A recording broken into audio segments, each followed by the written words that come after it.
Hi everyone, welcome to Transition Tuesday. My name is Nancy Mader and I am the Director of Transition Projects and the Link Center at the Federation for Children with Special Needs. So today, I've been thinking a lot about getting our young people involved in the IEP and the IEP process. Here in Massachusetts, transition starts at age 14, so federally it starts at 16. Personally, I wish it started at like 10, just because, it's just not enough time in school to do all of these things and get our young people ready to go out into the world if that's, their vision. So I'm hoping that parents of 10, 11, 12, 13, 14 and up are listening to this and getting some ideas to get their students, involved in the IEP process. So I have a young boy who's a third grader who is on an IEP, and I talk to him a lot about his disability and how it impacts the way he learns compared to the other kids in his class. He even volunteered to get on an airplane with people with disabilities because of his reading disability, and I had to remind him that it wasn't that kind of a disability. So maybe I talked to him a little bit too much. Anyway, I bring him into the IEP. I bring him into the team meeting because I think it's important for him to know that we're talking about him. We're talking about what's going on with school. And sometimes I can tell him something like 1,000 times, and he says, yep, yeah, mom, yep, I'm going to do that. Yep. And it doesn't get done and it turns into a fight.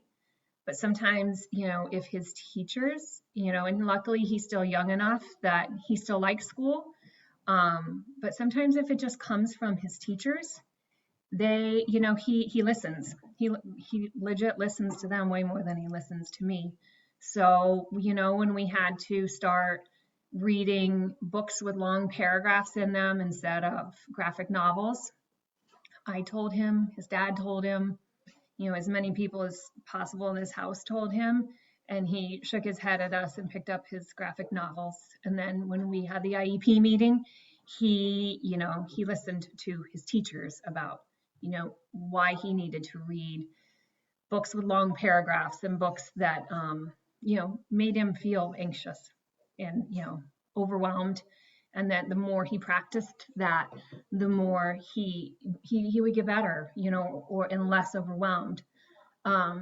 So I also think of the young man, Maximo Pimentel, who was the young adult speaker at our conference this year. And if you haven't watched his keynote, you can watch it through our website. And he's extraordinary because when he started to get involved in his IEP and his meetings, and he understood what his challenges were and what his strengths were, he was able to change the course of his life.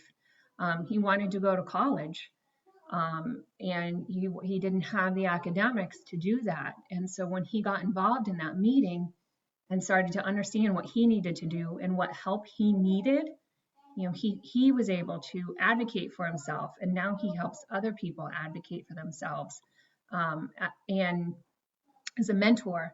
And I just think it's important, that we look at the IEP, the actual document with our young people.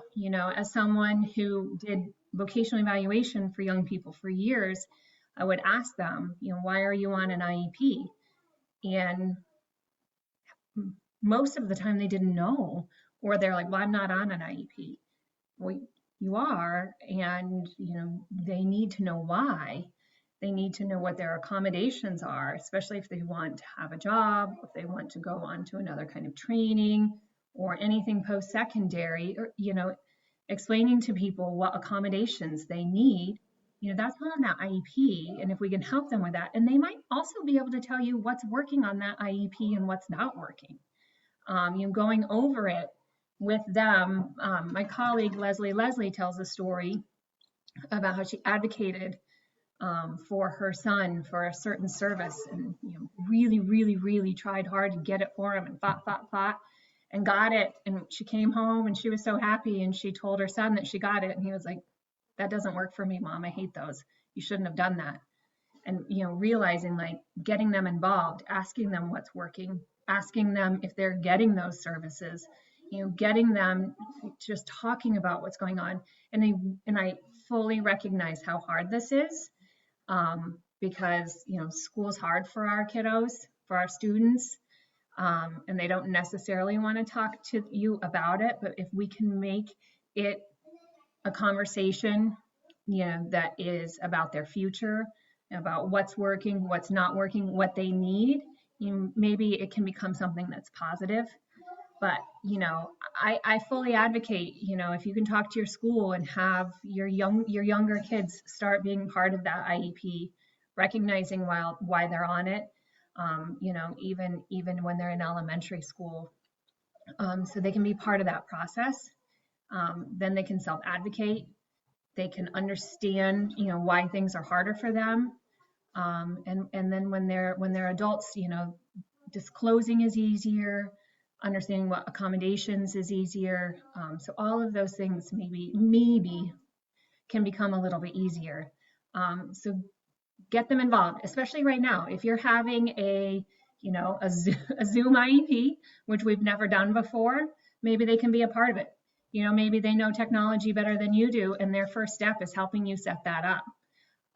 And just waving, it can start really, really small. My little guy doesn't come in for the whole IEP, but he comes in for part of it, and we talk to him and we say something positive about him. And my dog is going crazy right now. Sorry about that, but this is the reality of our life.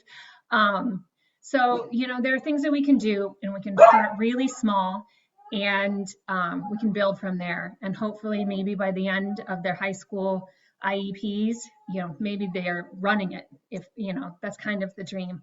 But I'm going to link some resources in the comments. I would love to hear from you in the comments how you get your student involved in the IEP process, what's been helpful, what has worked, and maybe, what hasn't. I think that that's good information as well. So just to remind you, the Federation is open. We're working from home. We're taking calls at the call center. We're calling people back as soon as we can. The form is online. It's also on our Facebook page. And my dog is really trying to tell me something. So contact us if you have questions. We're going to be putting out free webinars here soon, and we've cut them into 20-minute blocks so that you can access them easier. So reach out to us. We're here. We're thinking of all of you. And we're gonna get through this together. Take care, everyone.